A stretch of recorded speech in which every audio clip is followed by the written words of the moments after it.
Boa tarde, queridos irmãos. Que a paz de Deus esteja com vocês.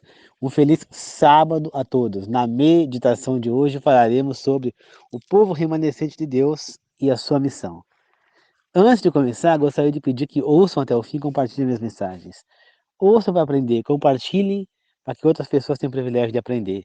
E para quem está ouvindo pelo YouTube, que possa curtir, né, meu vídeo, né? E também possa se inscrever no meu canal, tá certo? Que é um canal missionário para Deus. Queridos irmãos, primeiro momento, quem que é o povo remanescente? São aqueles que são as pessoas nos tempos de hoje, no nosso tempo, que ainda são servidores de Deus, que estão pregando a mensagem de Deus. E Apocalipse 12, 18, 17, aliás, dá uma definição perfeita de quem é esse povo remanescente de Deus. Diz assim, ó, porém, a terra socorreu a mulher, abrindo a boca e engolindo o rio que o dragão tinha lançado da sua boca. Aqui está 16, agora 17. O dragão ficou furioso com a mulher e foi lutar com o resto dos descendentes dela, os quais obedecem os mandamentos de Deus e têm o testemunho de Jesus. Esse é o povo remanescente, né? Nessa versão ele está falando descendentes. Remanescente quer somente isso, descendente, né? Então, em outra versão está escrito povo remanescente, né?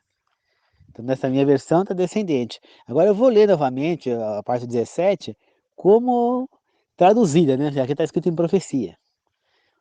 Satanás ficou furioso com a igreja e foi lutar com o resto dos seus descendentes ou remanescentes, os quais obedecem os mandamentos de Deus e têm o testemunho de Jesus Cristo. Ou seja, mulher no Apocalipse quer dizer igreja. Dragão quer dizer diabo, Satanás, né? Então, aqui está falando que Satanás foi atrás para lutar contra os que sobraram, porque ele conseguiu corromper a maior parte da humanidade, né? Mas sobrou um povo que continua seguindo o caminho de Deus. Esse povo que está na igreja espiritual de Deus é o povo remanescente, são aqueles, como diz aqui, que são obedientes, né, obedecem aos mandamentos de Deus e têm o testemunho de Jesus Cristo. Tá certo? Esse é o povo remanescente. Será que você faz parte? Você é obediente aos mandamentos de Deus? Se você não é obediente, você não está dentro completamente desse povo, né? A Igreja Universal de Deus, a Deus espiritual, compõe-se de todos os que verdadeiramente creem em Cristo. Mas nos últimos dias, um remanescente tem sido chamado para fora a fim de guardar os mandamentos de Deus e a fé de Jesus. Esse remanescente anuncia a chegada da hora do juízo, proclama a salvação por meio de Cristo e prediz a aproximação do seu segundo advento, ou seja, da sua segunda vinda. Tá certo? Então, aí é muito claro, né? Então, queridos irmãos, é assim, esse é o povo remanescente de Deus, é o povo que leva a palavra de Deus, é o povo que prega a palavra de Deus, né? E ele foi escolhido não, eles, na realidade, eles é que escolheram ser esse povo, né? Escolheram seguir a verdade que a Bíblia diz, porque a Bíblia é a verdade, tá certo? As pessoas que não estudam a Bíblia, que não leem a Bíblia, elas são facilmente enganadas por falsos pastores que querem desviar as pessoas do caminho de Deus, ou mesmo pastores honestos, pastores que querem levar a palavra de Deus, mas que estão enganados, que estão pregando um engano. Como foi o caso, eu cito mais uma vez, o caso de Miller, que era um pastor da época de 1800, né, 1840, 1830, e era um pastor que ele chegou a uma conclusão errada. Ele era um pastor honesto, era um pastor de Deus, realmente ele estava a fim de pregar o caminho de Deus. Mas ele cometeu um engano, porque ele é um ser humano, ele é falho. Então, o ser humano se engana, tá certo? E com esse engano, é o pastor, por sua vez, acaba levando outros fiéis ao engano. Então, somente com o estudo da palavra de Deus, com o estudo da Bíblia, é que nós vamos conseguir, então, trazer a verdade à tona e não ser enganados por essas falsas doutrinas que ao qual existem por aí, né? Existem muitas crenças totalmente equivocadas por aí.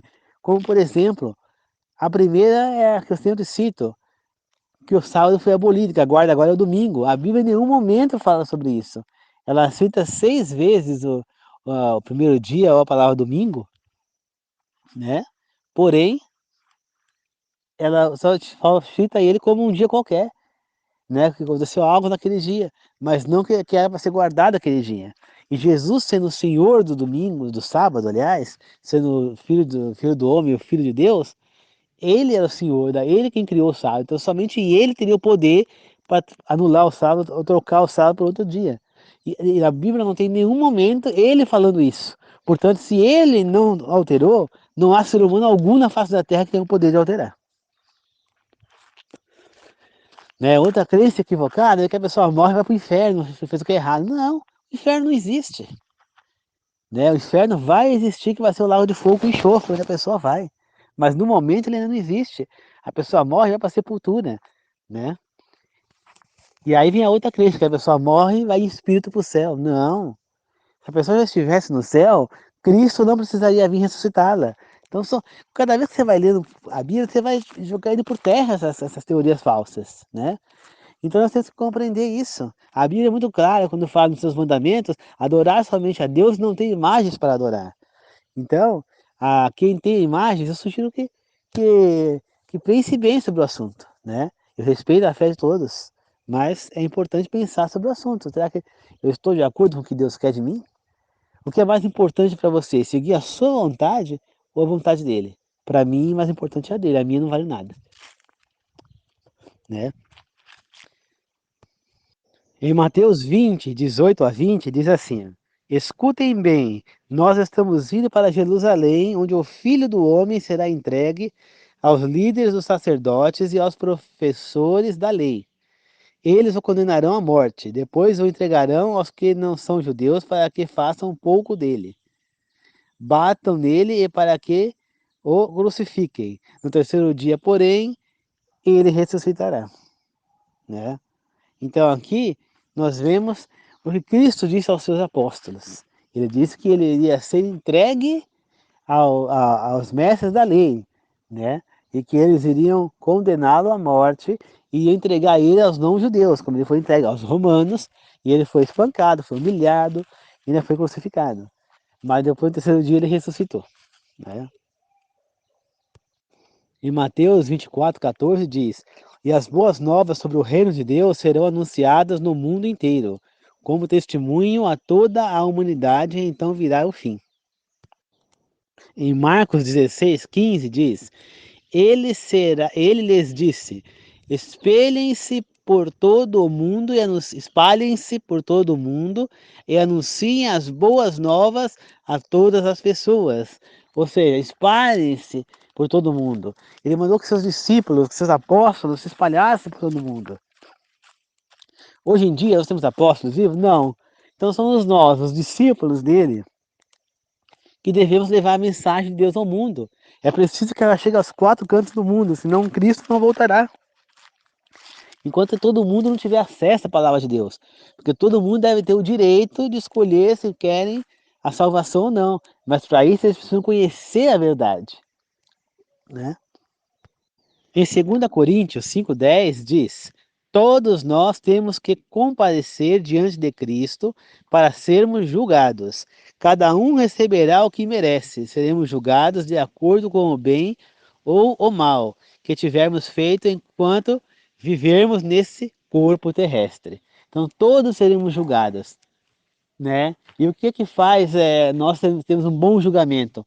Praticar as boas obras, no nosso dia a dia nós praticamos o bem. Não adianta ir na igreja, que nem, por exemplo, eu acabei de chegar da igreja.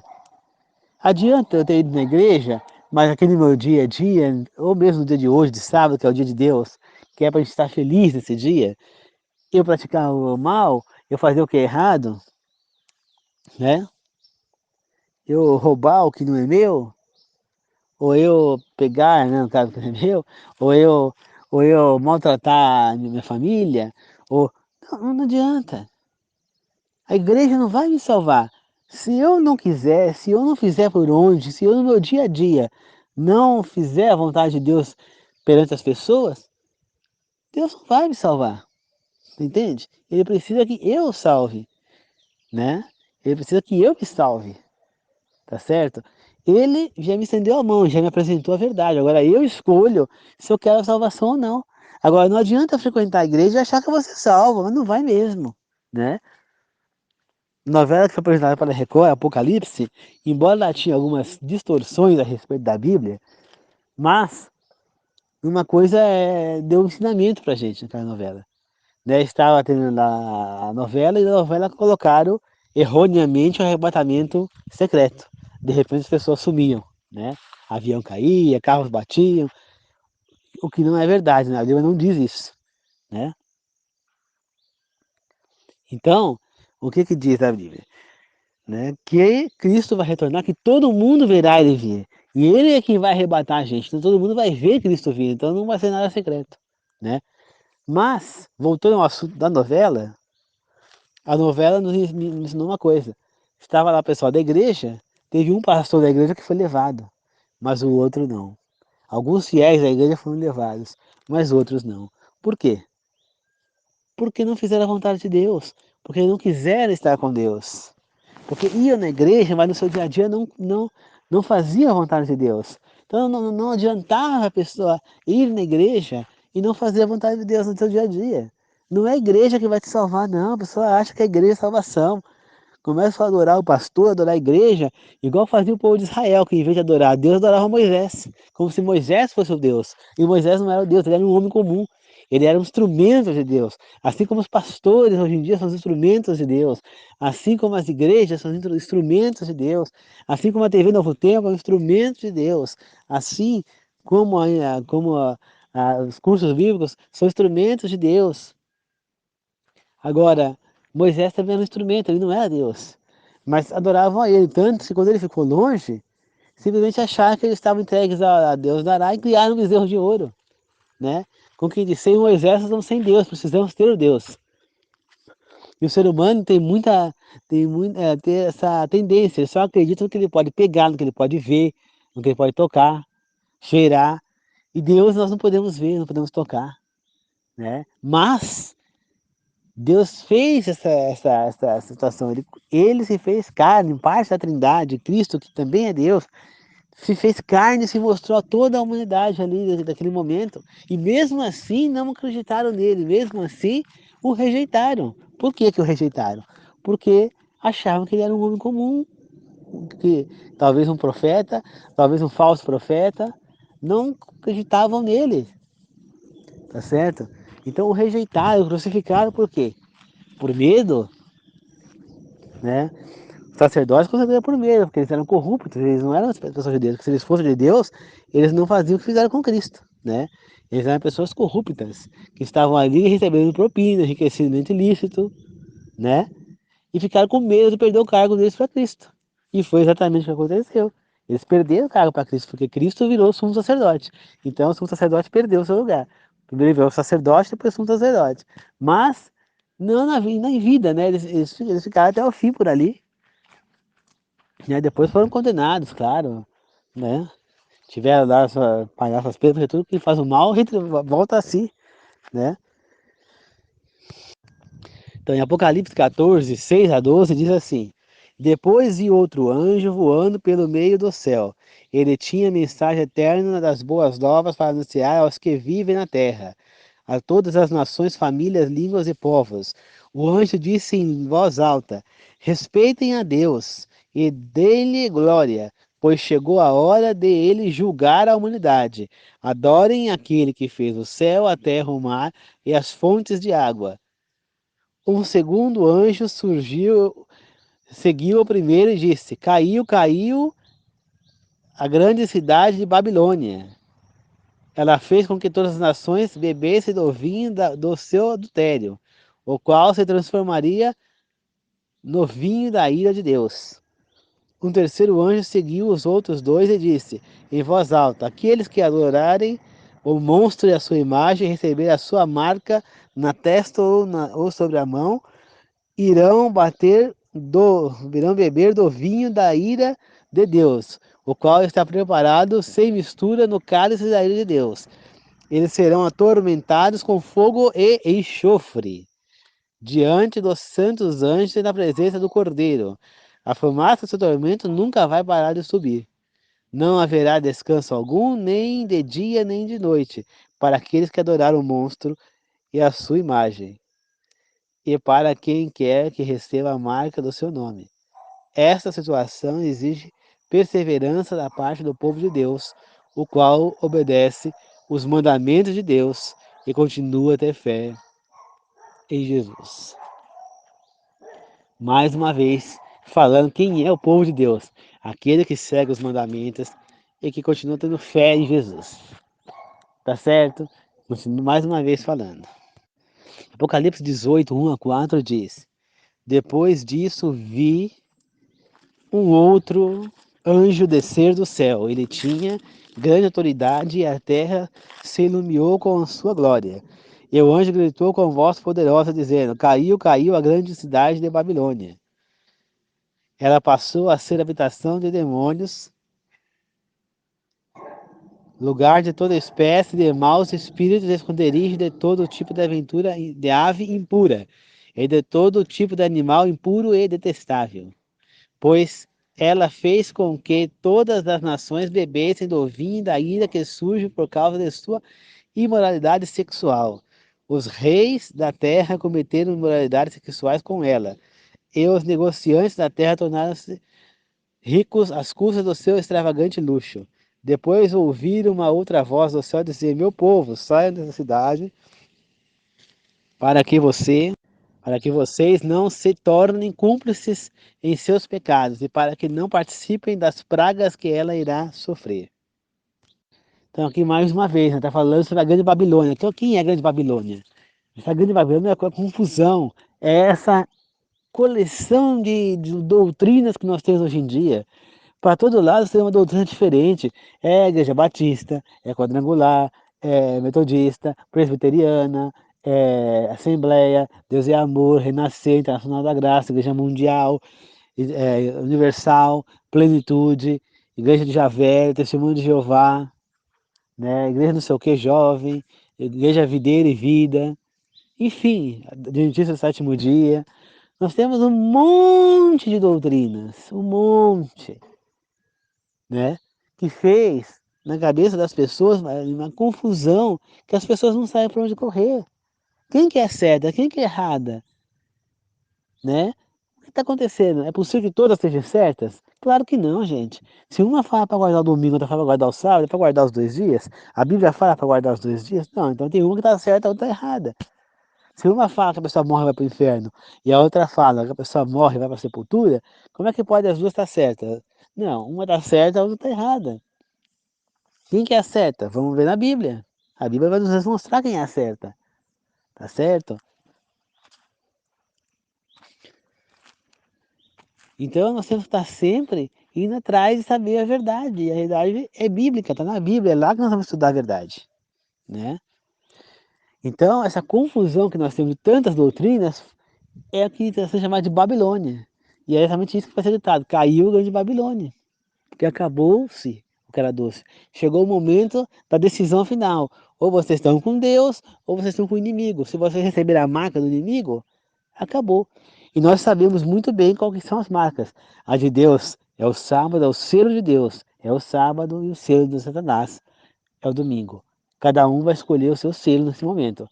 Tá? No momento de agora, podemos ser salvos com ou sem esse selo. Mas quando a segunda besta surgir, e que ela obrigar, o decreto obrigando a guarda do domingo, aí sim nós vamos ter que escolher. Ou ser fiel a Deus a guarda do sábado, ou guardar o domingo e se perder para sempre. Em Efésios 5, 22-27 diz: Esposas, sejam submissas a seus próprios maridos, como se fosse ao Senhor, pois o marido é o cabeça da esposa, assim como Cristo é a cabeça da igreja. A igreja é o corpo de Cristo, e Cristo é o salvador do corpo. Assim como a igreja está sujeita a Cristo, também as esposas estejam em tudo submissas a seus maridos. Maridos, amem as suas esposas, assim como Cristo também amou a igreja e deu a sua vida por ela. Ele fez isto para consagrar a igreja ao serviço de Deus, purificando-a por meio da lavagem em água com a palavra. Assim ele pode apresentá-la a si mesmo como uma igreja gloriosa, sem mancha, nem ruga, nem qualquer outra coisa semelhante, porém santa e sem defeito. Portanto, aqui nós estamos tá falando da mulher, né, de ser submissa ao homem, mas isso não quer dizer que o homem tem que pisar na mulher e ela ser submissa, não é isso? Tá? Então muitos homens acham que ele tem que bater, que ele tem que xingar, que ele tem que humilhar, menosprezar a mulher, e ela tem que ser submissa a ele. Não. A mulher tem que ser submissa ao respeito ao marido como chefe da casa, né? Ele aponta Cristo como chefe da igreja, como líder da igreja, e aponta o marido como líder da família, como líder da casa. Só que o homem, ele não pode se achar tanto por ser ele o chefe da casa, né, ser o líder, porque ele é um pamonha. O homem, ele é totalmente, psicologicamente falando, uma moleza, uma fraqueza total. O homem, quando está com uma gripe, quando está com uma doença, ele fica caído no sofá. A mulher está doente, está trabalhando. Ela tem muito mais forças psicológicas do que o homem.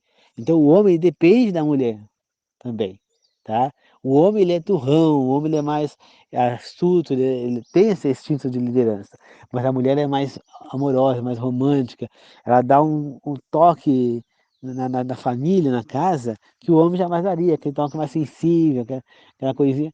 É necessário que haja um completando o outro. Quando Deus tira o osso de Eva, lá em Gênesis, né? O osso de Adão, aliás, para fazer Eva, o que Deus quis dizer com isso? Que Eva era uma parte de Adão. Ou seja, que a mulher é uma parte do homem, que a esposa é uma parte do marido. Né? E, e simbolicamente, ele não tirou de Adão somente a costela. Ele tirou competências de Adão que a partir daquele momento ele não conseguiria fazer mais. E passou essas incumbências para a mulher. Por quê? Porque ele viu que sozinho o homem não conseguiria levar a vida para frente. Né? Ele precisava do apoio da mulher. Então o homem e a mulher é como se eles fossem um só, que juntos eles se completem. Então o que falta num tem no outro. A mulher, ela tem destreza para o serviço da casa, ela consegue fazer 2, 3, 4 coisas ao mesmo tempo. E em uma hora e meia, ela faz todo o serviço. O homem fica o dia inteiro fazendo e não faz todo o serviço. Por quê? Porque ele não tem essa competência. Essa competência Deus deu à mulher. Né? Agora, a força física, a musculatura, né, os músculos, Deus deu ao homem. É ele quem tem que carregar as coisas mais fortes. É ele quem tem o corpo físico mais forte. Não que uma mulher não possa fazer certas coisas, ela pode. Mas o corpo dela vai cobrar a cara dela depois. Deus foi bem claro que a mulher ia depender do homem. Né? Esse foi um dos castigos da mulher pelo pecado. Né? A fruta proibida. Mas a mulher consegue fazer as coisas. Só que com a ajuda do homem ela fica completa. Uma família sem um homem e uma mulher não é completa. Ah, hoje em dia, mas isso aí é preconceito, porque hoje em dia você tem uma família com 2 mulheres, com 2 homens, mas essa família nunca vai ser completa. Por quê? Porque está faltando alguma coisa. 2 mulheres, mesmo que sejam 10 mulheres, não vai valer por um homem. Assim como 10 homens não valem por uma mulher. Você está entendendo? Então, cada um tem a sua função, a sua capacidade, a sua característica, né? Entendeu? As suas competências. Então, um é completar o outro. É por isso que Deus estimulou o casamento entre homem e mulher. E que ele tirou esse osso de Adão para fazer Eva. Justamente para que te desse a entender que a esposa é uma parte sua. Eva era carne da carne de Adão. Ela foi tirada da carne de Adão. Assim como a sua esposa é tirada da sua carne. Vocês passam a ser a mesma carne. Quando vocês se casam, não existe mais você e ela, e sim vocês. Né? A pessoa agora é vocês, tá certo? Quando você tem um filho, é vocês três, tá certo? Então, depois que você tem um filho com uma mulher, querida, não adianta querer se divorciar, você está ligado a essa mulher pro resto da sua vida. Porque você tem que conviver com ela e com o seu filho. Ah, não, mas eu convivo só com meu filho, fica na minha casa, não tem uma casa. Não, isso não é suficiente. O seu filho precisa sentir que ele tem uma família. E quando ele vê a mãe de um lado e o pai do outro, ele fica sem família. Ah, mas a mãe casou de novo, tem o marido, tem o padrasto, o pai também tem a madrasta. Então agora tem duas famílias. Não, a família dele é a mãe dele, o pai dele e ele e os irmãos dele, parte pai e mãe. Ali nós temos uma família, tá certo? Ali nós temos uma família. Não que os meus-irmãos ou madrasta faz parte, mas ali é a família base dele. Então, é o pai dele de criação, é o pai a qual ele conviveu. Então, por exemplo, a mulher engravidou, mas assim que a criança nasceu, separou. Então, o que acontece? Ela separou, falou que estava grávida e então criou o filho sozinha. Só que aí ela conheceu outra pessoa e essa pessoa é quem criou a criança como pai. A partir desse momento, aquele rapaz, aquele homem que é o padrasto, virou o pai dele. Porque ele está convivendo com o padrasto ali como pai. Então, a família dele é a mãe, o padrasto e ele. O pai, o pai biológico verdadeiro fica de fora, ele fica como segundo pai. Ele entende que vai ser o pai dele, mas não faz parte da família dele. Agora, quando a criança cresce com o pai e com a mãe, ali que é a família dele. Então, se há uma separação, a família da criança se destrói. Tá? Então, o casal pode se separar, mas a família da criança tem que estar unida. Então, você vai ter que sempre estar indo passear, ir no parque, você, a sua ex, ou o seu ex, né? E o filho. Alguns momentos vocês vão ter que estar juntos, e os três juntos no teatro, ou no cinema, não importa. A criança precisa, no parque de diversões, precisa sentir que ela está, mesmo com os pais separados, que ela continua tendo uma família. Agora, quando não há, por isso que hoje em dia nós temos a guarda compartilhada, e a lei fala que a criança tem que estar junto com o pai e com a mãe ao mesmo tempo. São coisas para que a criança entenda que ela tem uma família ainda, né? Então, muitas pessoas acham que separou, ah, não quero nem ver meu ex pintado de ouro. Não é assim. Você tem um filho com ele, então você vai precisar ver ele sim, né? Eu já vi casos de pessoas que fazem festa de aniversário para a criança e faz na casa da mãe, faz separado, a mãe fez lá a festa e o pai não participou da festa. Que diacho de festa é essa? O pai da criança não participa da festa? Ah, mas porque são separados, o pai não pode participar? Não. A mãe é obrigada a aceitar a presença do pai. Já que a festa é da criança, o pai tem o direito de participar dessa festa, ele deve participar. Porque a criança precisa sentir a mãe e o pai ali. Mesmo que o pai tenha uma madrasta, né, tenha uma nova esposa, uma madrasta, e a mãe tem um esposo padrasto. Nesse caso, pode se reunir os quatro, tá certo? A madrasta é uma segunda mãe, o padrasto é um segundo pai. Assim deve ser tratado. Você casou com uma mulher que tenha filhos? Muito bem, você assume os filhos dela como seus também. Porque naquele momento você também é pai deles. Então você tem que tratá-los como seus filhos. Ah, você não está afim? Então não case com uma pessoa que tenha filhos. Porque se você casou, você está assumindo os filhos dela, os irmãos dela, os pais dela, a família dela, e ela assumindo as suas. Tá certo?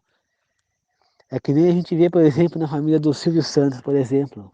A Iris Abravanel não é mãe da Silvia, né? E nem da Cíntia. Mas elas têm um respeito pela Iris como mãe. Você vê a Silvia, por mais que ela tenha sido adotada pela mãe da Cíntia, né, que ela é adotada, a mãe dela era a Cíntia, era a Cidinha, aliás, né, que é a mãe da Cíntia. Cíntia é irmã.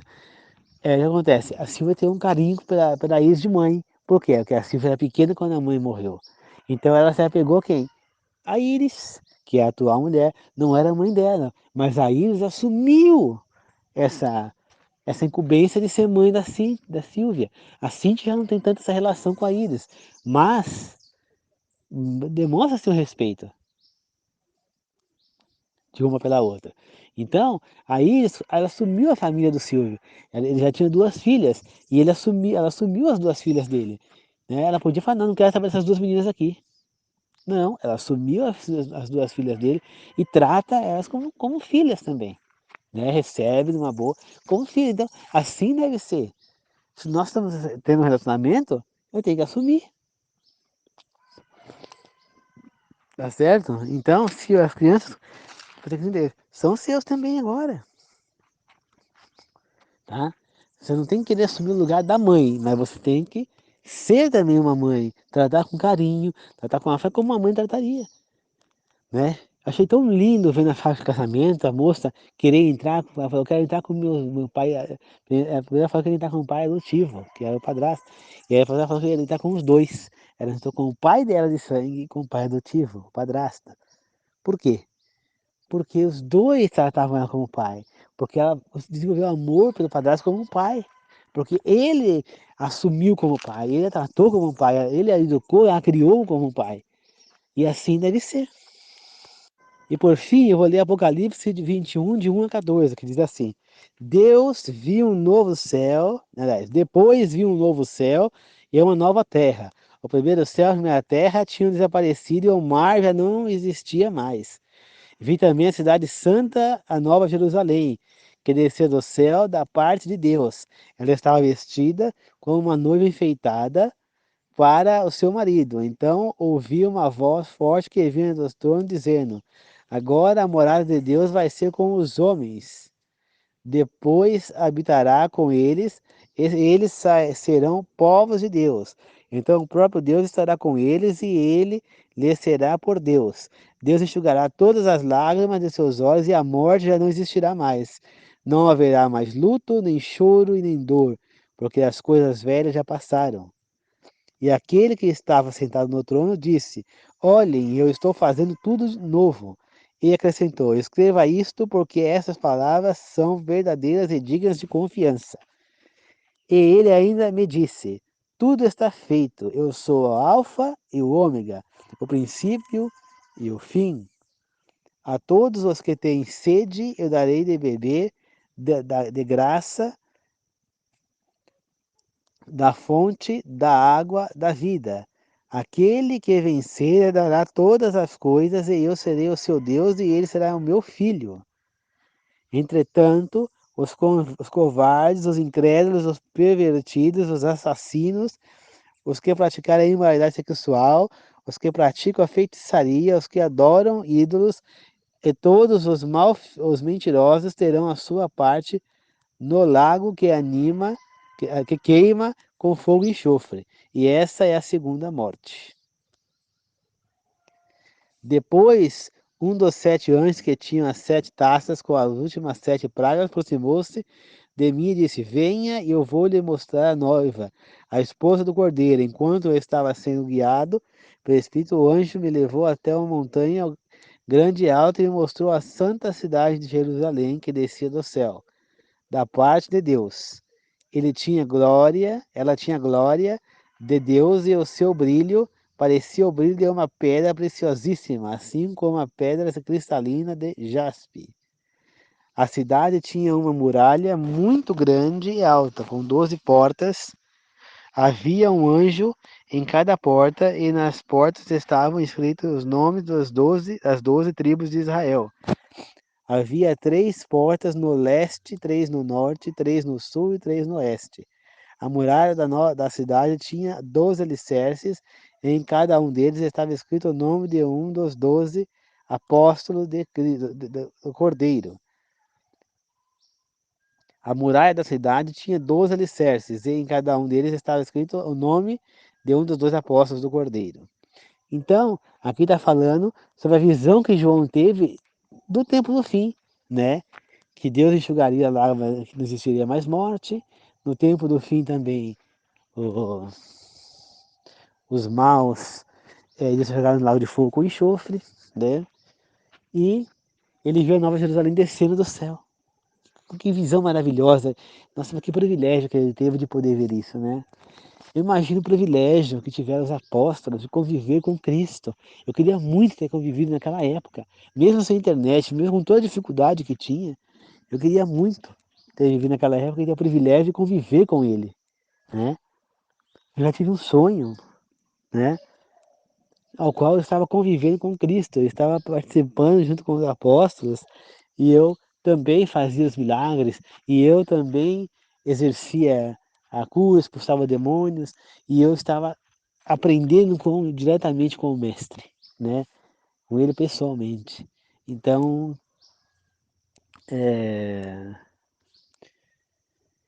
como é que fala? Isso não tem preço, né? Eu acordei tão maravilhado daquele sonho. Nossa, eu queria tanto que fosse realidade, né? Eu queria ter vivido na época de Cristo, né? Muitas vezes, então, queridos irmãos, é assim, é uma coisa que eles tiveram esse privilégio.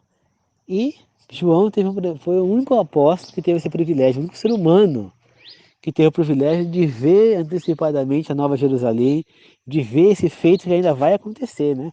Ele já morreu há tantos anos e o feito aí da Nova Jerusalém do céu não aconteceu. E ele viu isso, ele teve o privilégio de ver como era essa cidade, teve o privilégio de ver o que ia acontecer. E isso com certeza deve ter deixado ele muito mais forte na fé do que ele já era, né? E essa visão, queridos irmãos, não esquecendo, ele teve essa visão numa ilha. Ele estava isolado na ilha, né? Porque queriam matá-lo, não conseguiram matá-lo, né? Jogaram ele no óleo fervendo, e ele saiu ileso, então como não podiam matá-lo, resolveram isolá-lo numa ilha, né? E lá ele teve essa visão, né? Então é assim, queridos irmãos, nós precisamos ter esse contato com Deus.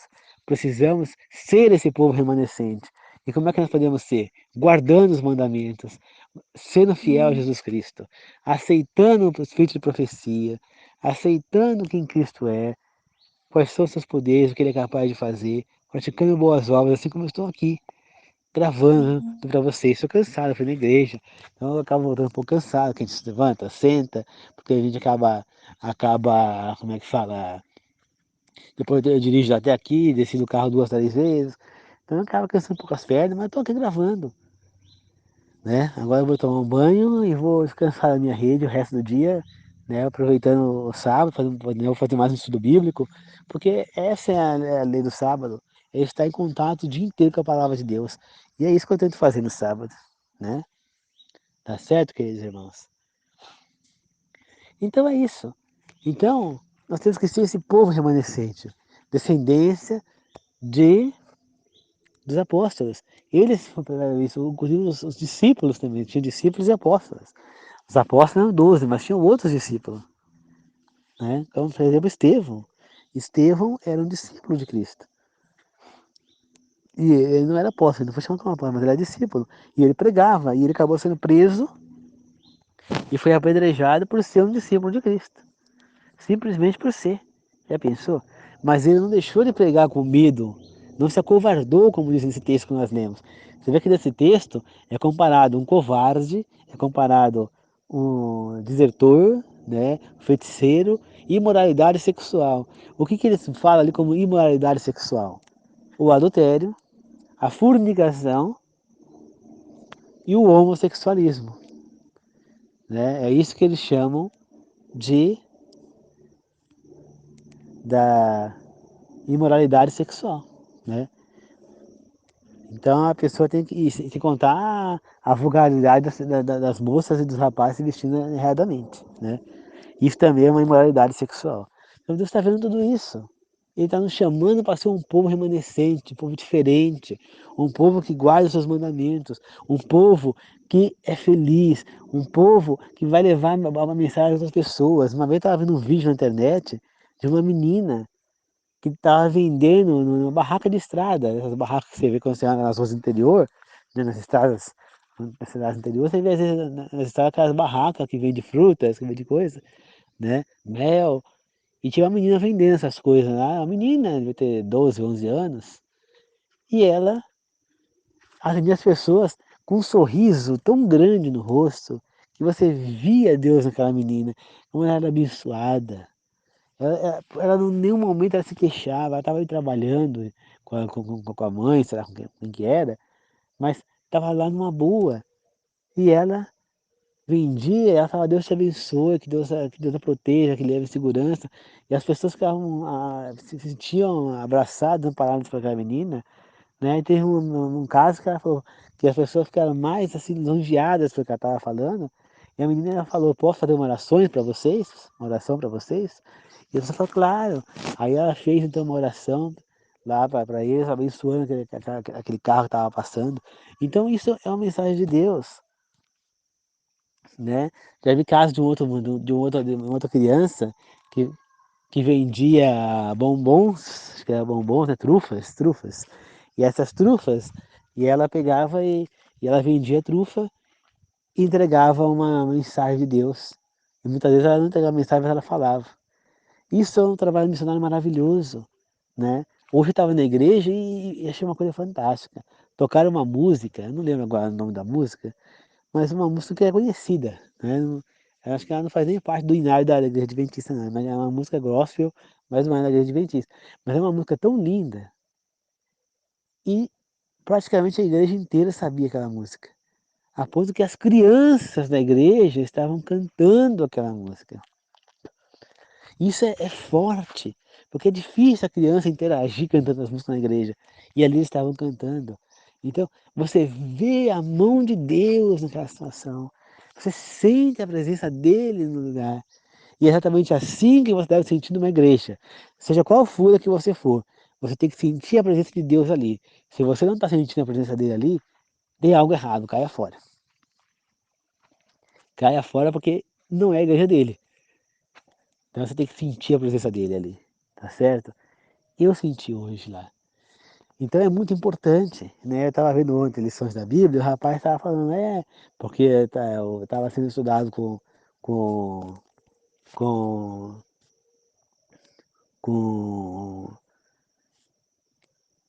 um astrólogo, né? E ele estava falando que astrônomo, né? Acho que é astrônomo, e que existe várias galáxias, dentro de uma constelação, de uma coisa, tem um monte de galáxias, que não sei o que não sei o que lá, e galáxias daqui, sei lá.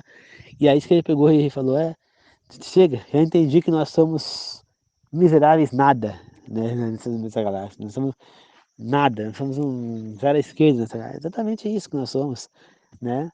Nós somos como uma sementinha de... Vou usar o mesmo exemplo que eu usei da igreja, eu vou usar para nós seres humanos.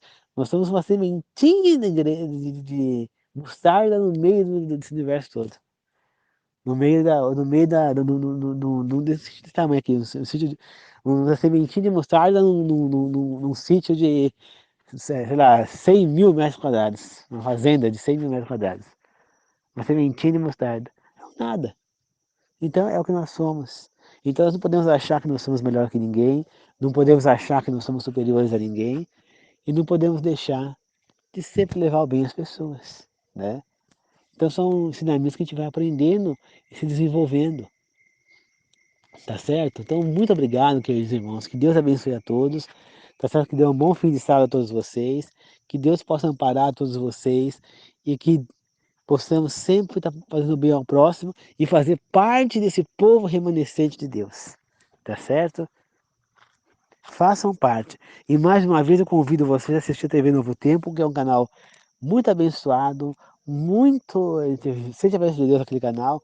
E a gente se desenvolve muito e aprende muito a Bíblia ali. Tá certo? Fica aqui mais um agradecimento por estar tirando um tempinho para me escutar. Porque Deus fala através de mim e eu sou só o instrumento. Tá certo? Toda honra e glória, louvor e adoração a Ele. A Elohim, a nossa Trindade. Tá certo? Muito obrigado. Que Deus abençoe a todos na Trindade, Deus Pai, Deus Filho, Deus Espírito. Que assim seja, eu agradeço e glorifico. Amém. A paz do Senhor a todos. Que Deus abençoe a todos vocês. Tá certo? Ouça até o fim e compartilhe minhas mensagens.